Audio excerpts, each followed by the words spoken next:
FL-141 Declaration Regarding Service of Declaration of Disclosure. This form is required for every divorce and proves that you completed at least your preliminary declaration of disclosure.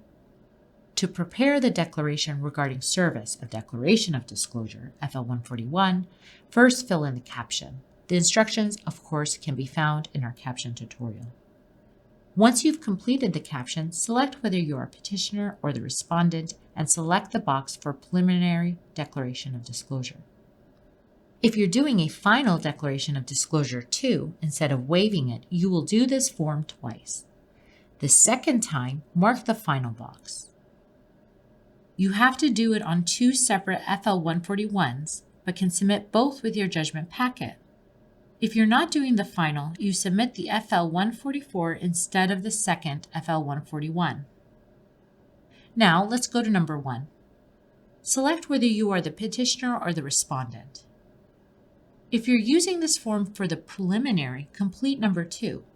Select whether you are the petitioner or the respondent, then check off whether you gave your preliminary to your spouse or your spouse's attorney, then by what method, personally served, mailed, or other, and on what date. If you're using this form for the final, then complete number 3.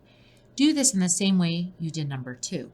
Select whether you're a petitioner or respondent, then check off whether you gave your final to your spouse or your spouse's attorney, and then by what method, personally served, mailed, or other, and on what date.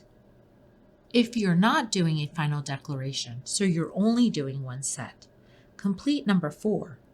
If you are the petitioner, you mark petitioner, then final, and if you are waiving a current INE, mark that as well. Now, the reason you are waiving depends on how you are finishing your divorce.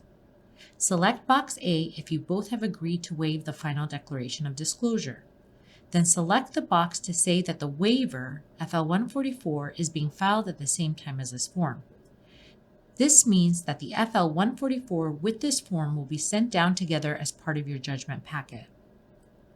Select box B if the other party has failed to exchange a preliminary declaration with you as required by law, and the court has granted you requests for voluntary waiver of receipt. Write in the date that the court granted you this. Select box C if your divorce is proceeding by true default, or default without agreement. Your spouse never filed a response, had not participated in the divorce, and will not be signing a divorce agreement.